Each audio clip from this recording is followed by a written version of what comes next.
HD सच्ची कहानियों पर आप सभी का स्वागत है। मेरी भांजी बता रही थी कि जब वो अस्पताल में थी तो डॉक्टर जॉर्ज के मुंह से और भी कुछ बातें सुनी थी जो उसे ज्यादा समझ में तो नहीं आया था। वे कुछ करोड़ों रुपए की बात कर रहे थे। बहुत जल्द हम किसी कामयाबी तक पहुंच जाएंगे और वे दिन ज्यादा दूर नहीं। और सबसे ज्यादा जो फायदा हमें होगा वह खदीजा की वजह से होगा। जब खदीजा ने ये बात हमें बताई तो मेरे आंखों से आंसू बहने लगे और मैंने उसे अपने सीने से लगा लिया और ये कहानी यहाँ से शुरू हुई थी। आज मेरे भांजी ने कुरान पाक मुकम्मल किया था। हम जैसे गरीबों के लिए तो ये बहुत बड़ी बात थी कि हमारे खानदान में कोई एक ऐसी बच्ची है जो इतनी नेक है कि आज उसकी वजह से बाकी सब लोगों में हमारी इज्जत हो रही थी। वह न सिर्फ हमारी दुनिया में बल्कि आखिरत में भी कामयाबी का सबब बनने वाली थी, इसलिए सब उसे मोहब्बत से पेश आ रहे थे। लेकिन दूसरी तरफ बाजी और दूल्हे भाई अपने कमरे में परेशान एक दूसरे से उलझ रहे थे कि घर में मेहमान अब ज्यादा हो गए हैं तो खाने पीने का खर्चा कहाँ से पूरा करेंगे। हमने तो सिर्फ अपने ही रिश्तेदारों को बुलाया था, लेकिन जिसको भी पता चल रहा था वह हमारी बच्ची ने कुरान पाक मुकम्मल किया है तो लोग दूर दूर से मुबारकबाद देने आ रहे थे। यूं घर में मेहमानों का आना जाना लगा था और ये हमारे लिए बहुत दुख और परेशानी की बात थी, क्योंकि हमारे पास इतना राशन नहीं था कि हम उन मेहमानों का खर्चा पूरा कर पाते। क्योंकि हमारे पास पैसे नहीं थे, अगर खाना कम पड़ जाता तो बड़ी बेइज्जती हो जाती। हमारी भांजी मुझसे आकर पूछने लगी कि मेरे माँ और बाबा आपस में बहस क्यों कर रहे हैं। तो मैंने कहा, गुड़िया ऐसी कोई बात नहीं, मैं उसे परेशान नहीं देखना चाहती थी। वह तो कहने लगी, मुझे पता है वह पैसों के लिए परेशान हो रहे हैं, उन्हें कहिए कि परेशान ना हो, अभी पैसे लेकर देती हूँ। मैंने हैरानी से उसे देखा कि तुम कहाँ से पैसे लेकर दोगी, तुम्हारे पास कहाँ से पैसे आएंगे। तो वह कहने लगी, बाद में सब कुछ बताऊंगी। ये कहकर वह जल्दी से घर से बाहर चली गई। मैं भी उसके पीछे भागने लगी कि देखूं वह कहाँ गई है। फिर मुझे ये मेहमानों में से आई हुई औरत ने रोक लिया। जब तक मैं उनसे बात करके फ्री होती मैंने गली में देखा, कोई भी नहीं था, जाने वो कहाँ भाग गई थी। मुझे उसके बारे में परेशानी होने लगी थी। वह तो बच्ची थी, उसे भला किसने पैसे देने थे। लोग तो बड़ों को उधार नहीं देती, तो वह न जाने कहाँ पैसे लेने गई थी। मुझे अब शक होने लगा। मैं सोचने लगी, भाई बाजी ने मुझसे पूछ लिया वह कहाँ है तो मैं क्या जवाब दूंगी। थोड़ी ही देर गुजरी थी, वह खुशी खुशी घर में आई और मेरे हाथ में कुछ पैसे रखकर कहने लगी, माँ को दे दो। मैं हैरानी से पूछा, तुम्हारे पास ये पैसे कहाँ से आए और किसने दिए हैं। तो वह कहने लगी, बाद में आपको सब कुछ बता दूंगी। ये पैसे एक दोस्त ने मुझे इनाम में दिए हैं। आखिर उसकी ऐसी कौन सी दोस्त थी जिसने इतने सारे पैसे दे दिए। उसी सब से मेहमानों का खाना पीना अच्छे से निपट गया। उसने मुझे मना किया था कि मैं दूल्हे भाई और बाजी को ये बात ना बताऊं कि ये पैसे किसने उसे दिए हैं। कहने लगी, बाबा डांटेंगे कि मैंने किसी से पैसे मांगे हैं, तो आप उन्हें कहिएगा ये पैसे आपके पास थे। मैं तो अपनी भांजी के रंग देखकर हैरान हो रही थी। वह कितनी अच्छी बच्ची थी कि उसने आज तक झूठ नहीं बोला था और हम सबको भी मना ही करती थी, तो आज क्यों वो मुझे झूठ बोलने को कह रही थी। लेकिन फिलहाल उसकी बात भी तो ठीक थी। अगर दूल्हे भाई को पता चला कि उनकी बेटी कहीं और से पैसे लाई है तो वह जरूर शक में पड़ जाते। मैंने सोचा कि आज ये भीड़ खत्म हो जाए तो फिर मैं उससे आराम सुकून से पूछूंगी कि मामला आखिर क्या है। पैसे भी इतने थे कि उससे सभी काम अच्छे तरीके से निपट गई और कुछ पैसे बच भी गए। मैंने सोचा कि अब सब मेहमान चले गए हैं तो मुझे उससे पूछना चाहिए कि ये पैसे कहाँ से आए और उसे किसने दिए हैं। अभी मैं कमरे से बाहर निकलने ही वाली थी कि बाजी की चीखों ने मुझे हिलाकर रख दिया। वो मेरी भांजी का नाम लेकर जोर जोर से चीख रही थी। मैं घबरा गई। या खुदा, सब ठीक हो। भागते हुए बाजी के पास गई तो आगे का मंजर देखकर मेरी भी जान निकल गई। मेरी भांजी खदीजा अपने कमरे में बेड के पास नीचे जमीन पर बेहोश पड़ी थी और बाजी उसके पास बैठी उसे होश में लाने की कोशिश कर रही थी। मैंने पूछा, बाजी इसे क्या हुआ?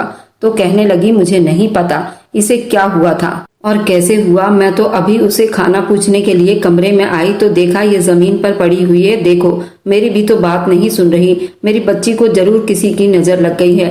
दूल्हे भाई भी थोड़ी देर पहले किसी काम से घर से बाहर निकले थे और हम दोनों औरतें घबरा गई कि अब क्या करें। अचानक बाजी मुझे कहने लगी कि गली के अंत में एक लेडी डॉक्टर बैठती है, उसको बुला लाओ।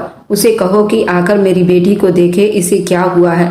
मैं जल्दी से भागकर उस डॉक्टर को बुलाने चली गई। उसने आकर मेरी भांजी खदीजा के चेहरे पर पानी छिड़का, 1-2 इंजेक्शन लगाए तो थोड़ी ही देर में वह होश में आ गई। हम दोनों तो उसे देखकर ही बेहाल होने लगे थे और आधी जान निकल गई थी कि एकदम से इसे क्या हो गया। सुबह तक तो वो हमसे हंस बोलकर बातें कर रही थी, वो बिल्कुल ठीक ठाक थी, लेकिन अब एकदम से वो बेजान सी पड़ गई थी, जैसे सदियों से बीमार हो। ये बात सच है, वाकई नजर बहुत बुरी चीज होती है। डॉक्टर ने भी यही कहा था कि घबराने वाली कोई बात नहीं, आप इसका सदका वगैरह दें, ये ठीक हो जाएगी। बाजी के पास जितने पैसे थे उसमें से आधे पैसे सदके में दे दिए और फिर अपनी बेटी के लिए बाहर से फल वगैरह लेने चली गई। ये मेरे लिए बेहतरीन मौका था कि मैं उससे पूछ लेती, लेकिन उसकी तबीयत इतनी खराब थी कि मुझे ये बात करना भी ठीक नहीं लगा। मैं उसके पास बैठकर उसका सर दबाने लगी। वो फिर से बेहोशी में जा रही थी और मैं उसकी यह हालत देखकर बहुत परेशान हो रही थी कि एकदम से ही उसे क्या हो गया है। वह मेरे बाजी और दूल्हे भाई की इकलौती बेटी थी और हम सबकी उसी में जान बसती थी। मेरी बाजी और मैं, हम दो ही बाबा की औलाद थी। बाजी मुझसे 10 साल बड़ी थी और वह भी मुझसे बहुत प्यार करती थी। उसने अपनी बेटी की तरह मुझे पाला था और मेरी हर ख्वाहिश पूरी की थी। जब बाजी की शादी का वक्त आया तो उसने अपने दूल्हे से साफ साफ कह दिया, ये मेरी छोटी बहन नहीं बल्कि मेरी बेटी है, तो आपको मेरी तरह इसका भी ख्याल रखना होगा। मेरी किस्मत अच्छी थी कि मेरे दूल्हे भाई वैसे ही थे जैसे मैं चाहती थी। उन्होंने बाबा की तरह मेरा ख्याल रखा। शादी को 2 साल गुजर गए थे। बाजी अभी तक माँ नहीं बन पाई थी और मेरे दूल्हे भाई के माँ बाप को अपने पोते पोतियां देखने की बहुत तमन्ना थी। मेरी बाजी की सास कहती थी, अगर मेरी पोती हुई तो मैं उसका नाम खदीजा रखूंगी, और मेरे बाजी के ससुर कहते थे कि अगर पोता हुआ तो मैं उसका नाम अल्फिया रखूंगा। हर वक्त हमारे घर में बच्चों की ही बातें होती रहती थी। मैं अपने मन में सोचती थी, बाजी के सास ससुर को इस तरह की बातें नहीं करनी चाहिए। ऐसी बातों से मेरी बाजी को दुख पहुंचेगी। जब उनको औलाद होनी होगी तो हो जाएगी।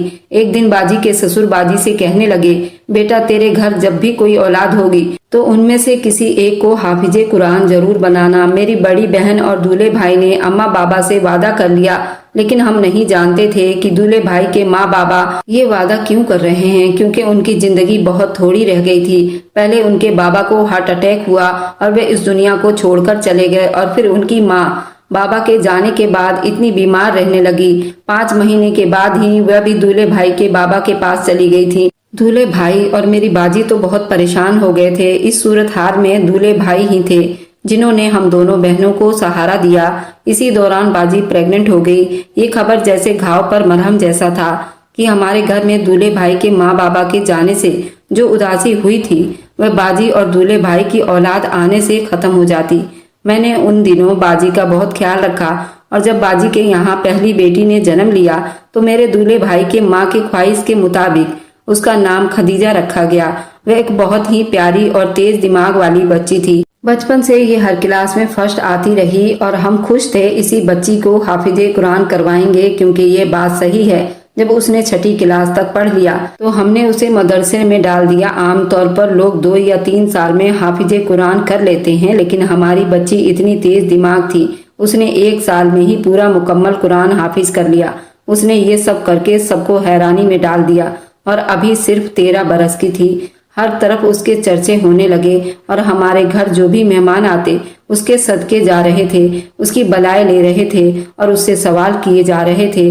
तो मुझे ये ख्याल बार बार आ रहा था कि जरूर किसी की नजर ही लग गई है।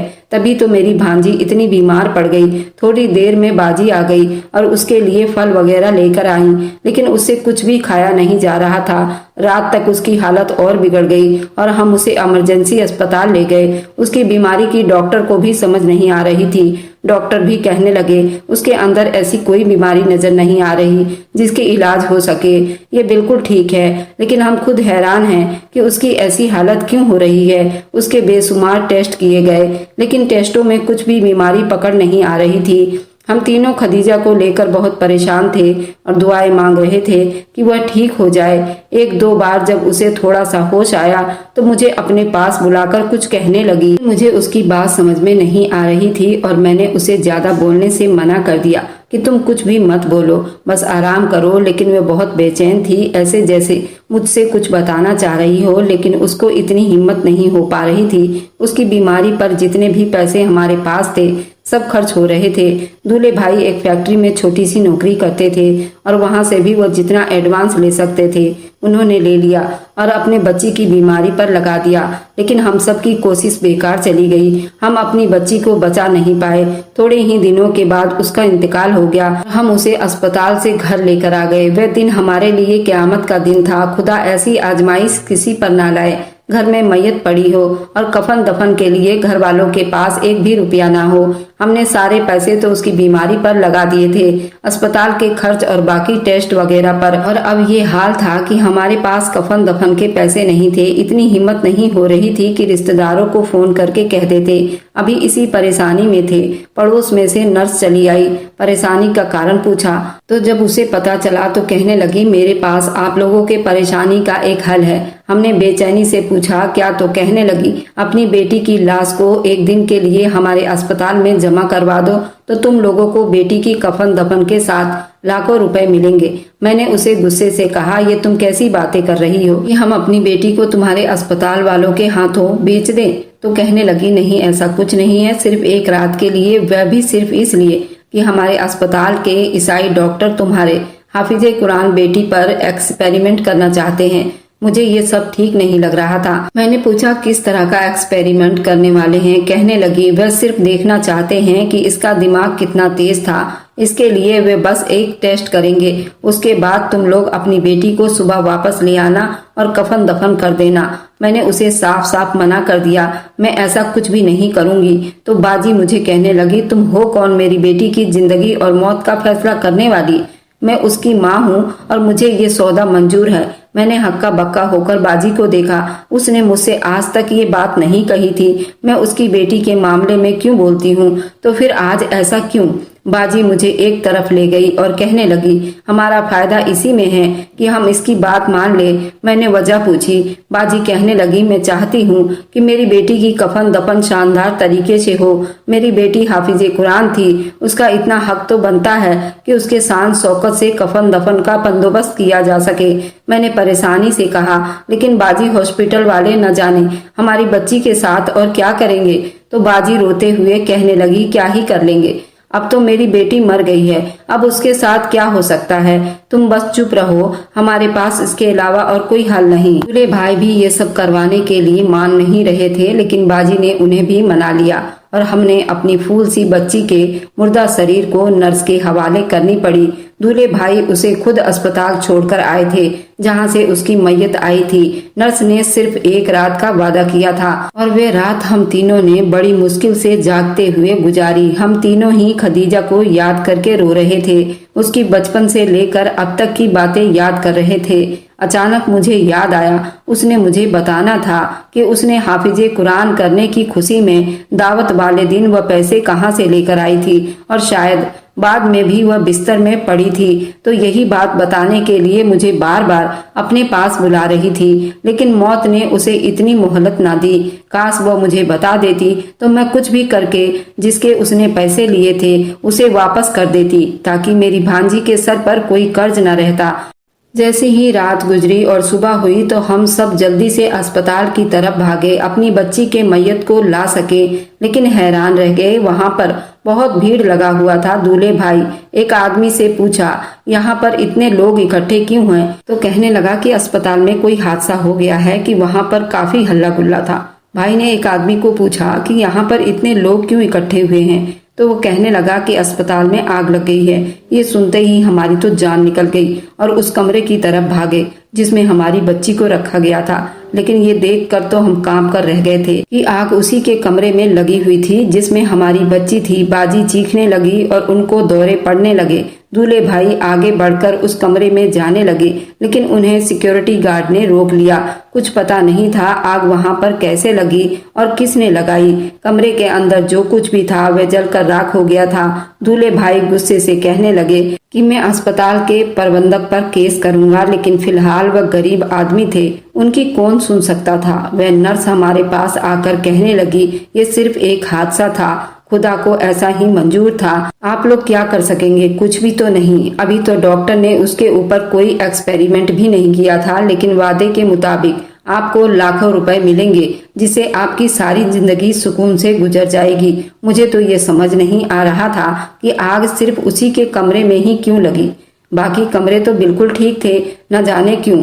लेकिन मुझे अब उन लोगों पर शक हो रहा था कि जिस कमरे में मेरी खदीजा की मैयत थी, सिर्फ वहीं पर यह हादसा हुआ और कहीं भी तो हो सकता था। लेकिन होनी को कौन टाल सकता था? वह तो पहले ही इस दुनिया में नहीं थी, अब उसकी मैयत भी दफनाने के काबिल नहीं थी। हमने सबको यही कहा था। वह अस्पताल में इलाज के लिए वेंटिलेटर पर थी। उसी कमरे में आग लग गई जिसमें हमारी खदीजा की जान चली गई। डॉक्टरों की तरफ से मिले पैसों को खदीजा का चहल्लुम बड़े शानदार तरीके से मनाया गया।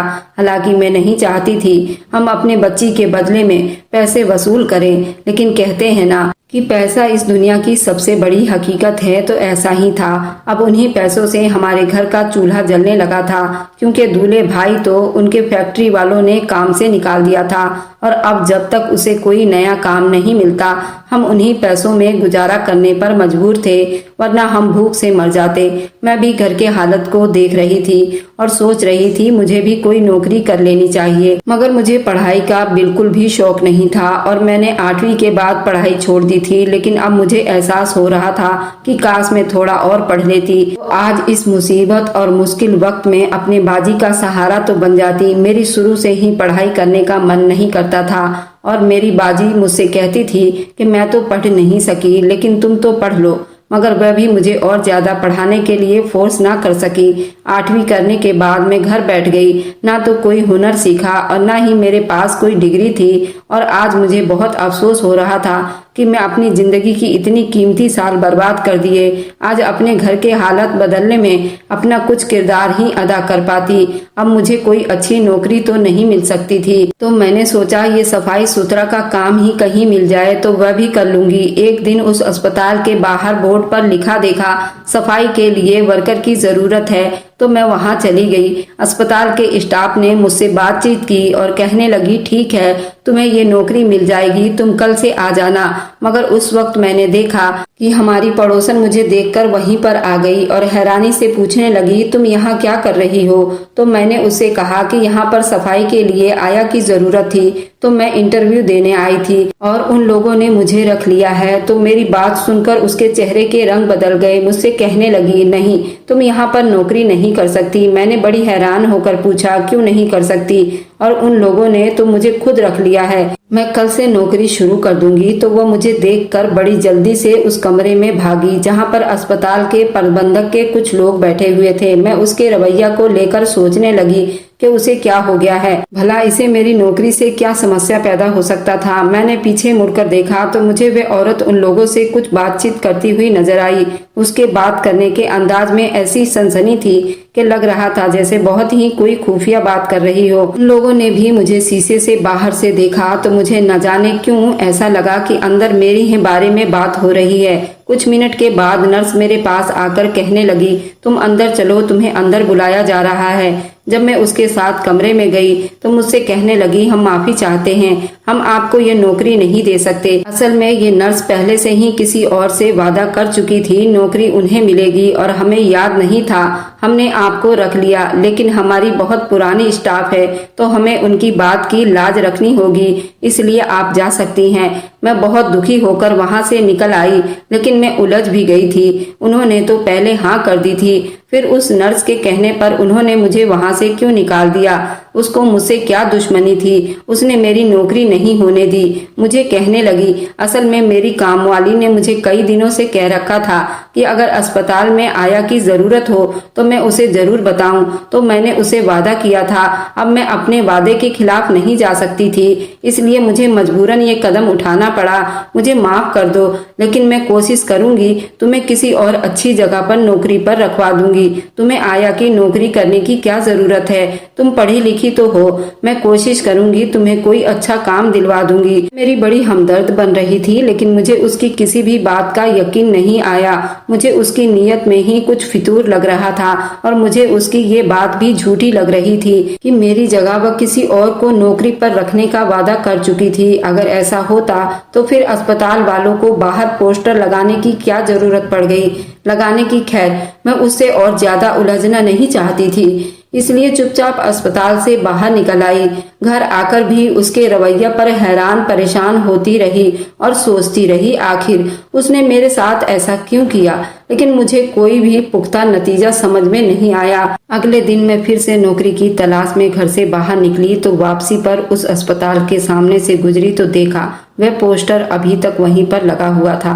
वैसे उन्हें ये फैसला कर लिया था तो वह नर्स के कहने पर किसी और को रखेंगे तो फिर उन्हें ये पोस्टर उतार देना चाहिए था, जबकि ऐसा नहीं था और ये बात मुझे किसी तौर पर भी समझ नहीं आ रही थी। मैंने उनको आजमाने की खातिर एक फैसला किया और अपनी हुलिया बदलकर दोबारा से उस अस्पताल में चली गई और अपने आप को अनपढ़ और बड़ी उम्र की औरत दिखाया और नौकरी की ख्वाहिश की। तो फिर से मुझे अस्पताल के स्टाफ ने इंटरव्यू के लिए उस कमरे में बुलाकर वे लोग मुझे नहीं पहचान पाए थे।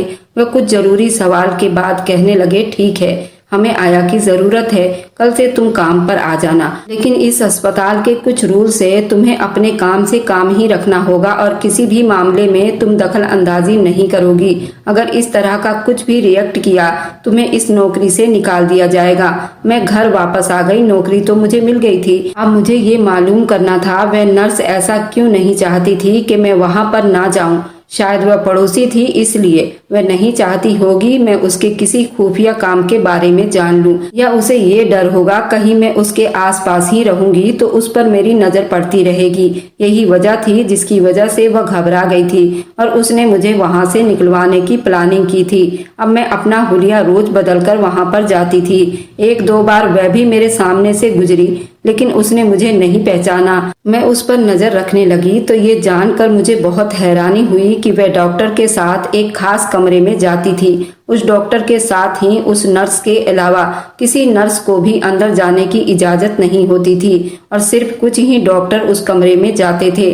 वहां पर सफाई वाली भी कोई और ही थी। अस्पताल के किसी और स्टाफ को भी उस कमरे में जाने की इजाजत नहीं थी और ना ही इस बारे में कुछ पूछने का हक था। जो औरत अंदर सफाई करने जाती थी, एक दो बार मैंने उससे पूछा आखिर उस कमरे में ऐसा भी क्या खास है, तो वो कहने लगी असल में वहाँ कुछ खास मरीज होते हैं जिन पर डॉक्टर एक्सपेरिमेंट करते हैं, इस वजह से किसी को वहां पर जाने की इजाजत नहीं दी जाती। वह अस्पताल में काफी सालों से काम कर रही थी तो उस पर डॉक्टरों का भरोसा था। उस कमरे की सफाई के लिए सिर्फ वही अंदर जाती थी। एक बार मैं सफाई कर रही थी तो मेरे सामने से एक स्ट्रेचर गुजरा जिस पर शायद कोई नौजवान मरीज थी जिसे एक्सपेरिमेंट के लिए उस सामने वाले कमरे में ले जाया जा रहा था, लेकिन उसका एक हाथ चादर से बाहर नीचे लटक रहा था। जब मैंने उसके हाथ को देखा एकदम से चौंक गई क्योंकि उस मरीज के हाथ में 2 अंगूठे थे। मैं ये देखकर इसलिए चौंकी क्यों थी क्योंकि मेरी मरी हुई भांजी खदीजा के हाथ में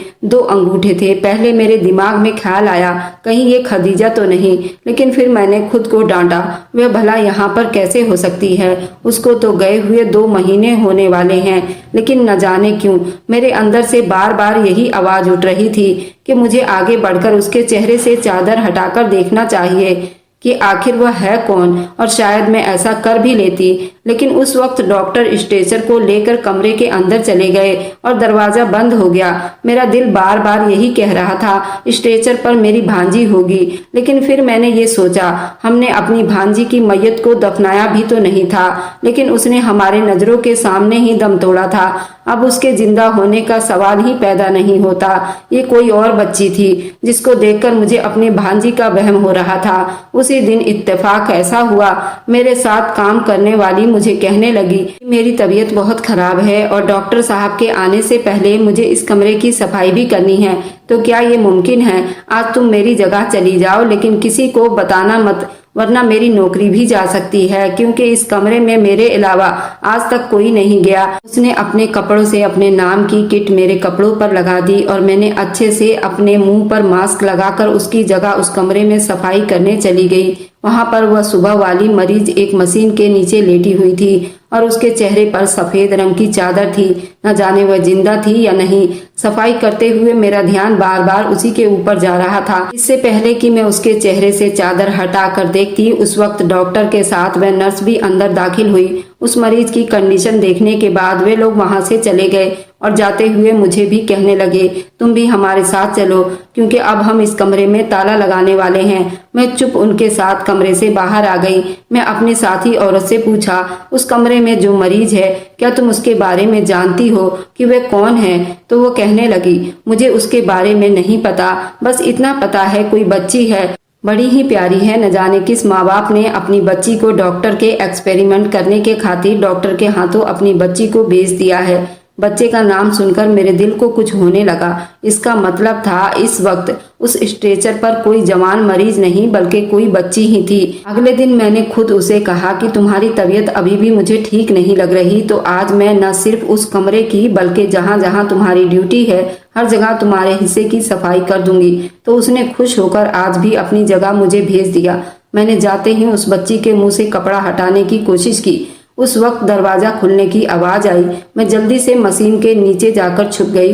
कुछ डॉक्टर और वही नर्स कमरे के अंदर दाखिल हुई। डॉक्टर नर्स को कहने लगा कि इसमें तो कोई शक नहीं, उन जाहिल माँ बाप की वजह से आज हमें बहुत ज्यादा फायदा हुआ है।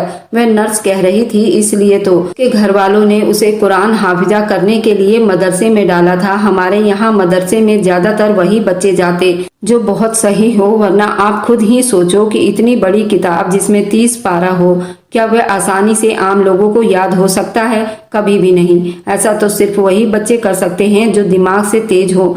थोड़ी देर बात करने के बाद वे सब लोग वहां से चले गए। मैं उनकी बातें सुनकर सन्नाटे में आ गई थी। उस नर्स के हाफिजे कुरान कहने पर मैं चौंक गई थी और उनके कमरे से बाहर जाते ही मैं जल्दी से उस बच्ची के पास गई और एकदम से उसके चेहरे से चादर हटा दी। मेरा शक अब यकीन में बदल गया, क्योंकि वहां पर तो मेरी ही भांजी खदीजा लेटी हुई थी, मशीनों से जकड़ी हुई थी। वह पहचानी नहीं जा रही थी। मैं तो ये देखकर खुश हो गई वह जिंदा थी और उसे होश में लाने की कोशिश करने लगी। मुझे डर हुआ, अगर मैं उनको इन मशीनों से आजाद करने की कोशिश की तो कहीं उसके साथ कुछ बुरा ना हो जाए। क्या करना चाहिए था, मैं सोचने लगी। फिर मैंने एक फैसला करते हुए उस वक्त पुलिस को फोन कर दिया और उनको कहा, यहाँ पर कुछ गैर कानूनी काम कुछ डॉक्टर मिलकर कर रहे हैं। डॉक्टर बच्चों का किडनैप करके उन पर एक्सपेरिमेंट करते हैं और मेरी भांजी भी उन्हीं के कब्जे में है। आधे घंटे के अंदर अंदर पुलिस ने आकर छापा मारा तो वहाँ पर खदीजा के अलावा और कई बच्चे मिले और वे सब के सब हाफिजे कुरान बच्चे थे जिनके घर वालों को यही बताया गया था वे मर चुके हैं और अब वह डॉक्टर उन पर आराम और सुकून से एक्सपेरिमेंट वगैरह कर रहे थे। और ज्यादा छानबीन करने के बाद पता चला वे ईसाई डॉक्टर के साथ वे नर्स भी मिली हुई है। उन्हें हमारे देश के हाफिजे कुरान बच्चे चाहिए थे, क्योंकि उन बच्चों का दिमाग बहुत तेज था और उस डॉक्टर को यही बच्चे चाहिए थे। उन पर वह विदेश ले जाकर एक्सपेरिमेंट करते थे और लाखों रुपए कमा रहे थे। नर्स ने बयान दिया कि मैं उन्हें ऐसे बच्चे मुहैया कराती थी। तुम्हारी भांजी खदीजा के बारे में भी मुझे पता चला, वह कुरान पाक हाफिज किया है। तो एक दिन मैंने उसे कुछ पैसे देने की कोशिश की, उसने मना कर दिया। तो मैंने उसे कहा कि ये तुम्हारा कुरान पाक हाफिज करने का इनाम है, जब तुम्हें पैसों की जरूरत हो मुझसे आकर ले जाना। तब तो वो मना करके चली गई थी, लेकिन फिर जब उस दिन तुम लोगों के घर पर दावत थी और तुम लोगों के पास पैसे नहीं थे तो वो मेरे पास आई। मुझसे कहने लगी, आपने मुझे कहा था वो पैसे मेरा इनाम है, तो क्या आप मुझे दे सकती हैं? उसी वक्त मैंने पूरा प्लान बना लिया मुझे क्या करना है। मैंने उसे बिठाया और शरबत पिलाया और बहुत सारे पैसे देकर कहा, मुझे तुमसे कुछ काम है, जब तुम्हारे घर में दावत खत्म हो जाए तो मेरे घर पर आना। वह मेरा शुक्रिया अदा करने आई थी। मैंने उसे इंजेक्शन लगा दिया जिसकी वजह से उसकी तबीयत खराब रहने लगी और फिर मेरे ही मशवरे पर तुम लोगों ने उसे इस अस्पताल में दाखिल करवाया जहां पर हम उसका एक्सपेरिमेंट करना चाहते थे। उन डॉक्टरों ने उसे जानबूझकर ऐसी हालत में रखा हुआ था। लोगों को यही लगा कि अब बस उसकी आखिरी दिन करीब है। फिर हमने उसे ऐसा इंजेक्शन लगा दिया जिसकी वजह से उसके दिल की धड़कन बहुत कम हो गई, लेकिन वह जिंदा थी। प्लान के मुताबिक तुम लोगों को कह दिया गया कि उसकी मौत हो गई है, तुम लोग उसे घर पर ले जाए और मैंने कफन दफन के लिए लाखों रुपए का लालच देकर जब ये कहा एक रात के लिए अपनी बेटी को अस्पताल में दाखिल करवा दो, तो उसके पीछे हमारा प्लान ही था। हमने उस कमरे में भी जानबूझकर आग लगाई थी। तुम्हारी भांजी को हमने पहले ही किसी और कमरे में शिफ्ट कर लिया था ताकि तुम लोग उसे भूल जाओ। डॉक्टर जॉर्ज बच्चे के तेज दिमाग की एक्सपेरिमेंट करते थे और तुम्हारी भांजी के अलावा और भी वहाँ पर कई बच्चे थे, इसलिए ही नहीं चाहती थी तुम यहाँ पर काम करो। मैं तो ये सुनकर ही कांप गई थी। पिछले 2 महीने से मेरी भांजी इन जालिमों के कब्जे में थी और वे उस पर एक्सपेरिमेंट करते रहते थे। उन डॉक्टरों की विदेश तक पहुंच थी। उन लोगों ने कोशिश की ये मामला दब जाए, लेकिन क्योंकि मीडिया वालों को भी खबर हो गई थी तो अब उनका बचना मुमकिन नहीं था। अदालत में नर्स और डॉक्टर समेत सबके लाइसेंस कैंसिल करके उनको लंबे समय के लिए जेल की सजा दी गई। फिर और बाकी बच्चों को इलाज के लिए दूसरे अस्पताल में शिफ्ट कर दिया गया। जिस दिन खदीजा घर वापस आई वह दिन हमारे लिए ईद से कम नहीं था। हमारी बच्ची को दूसरी जिंदगी मिली, उसके लिए खुदा का जितना भी शुक्रिया अदा किया जाता उतना ही कम था। उसके ठीक होने के बाद मुझे बताया जब मैं अस्पताल में थी तो मैं आपको यही सब बताना चाहती थी कि नर्स आंटी की वजह से ही मेरी तबीयत खराब हुई है, लेकिन मुझसे बोला नहीं गया।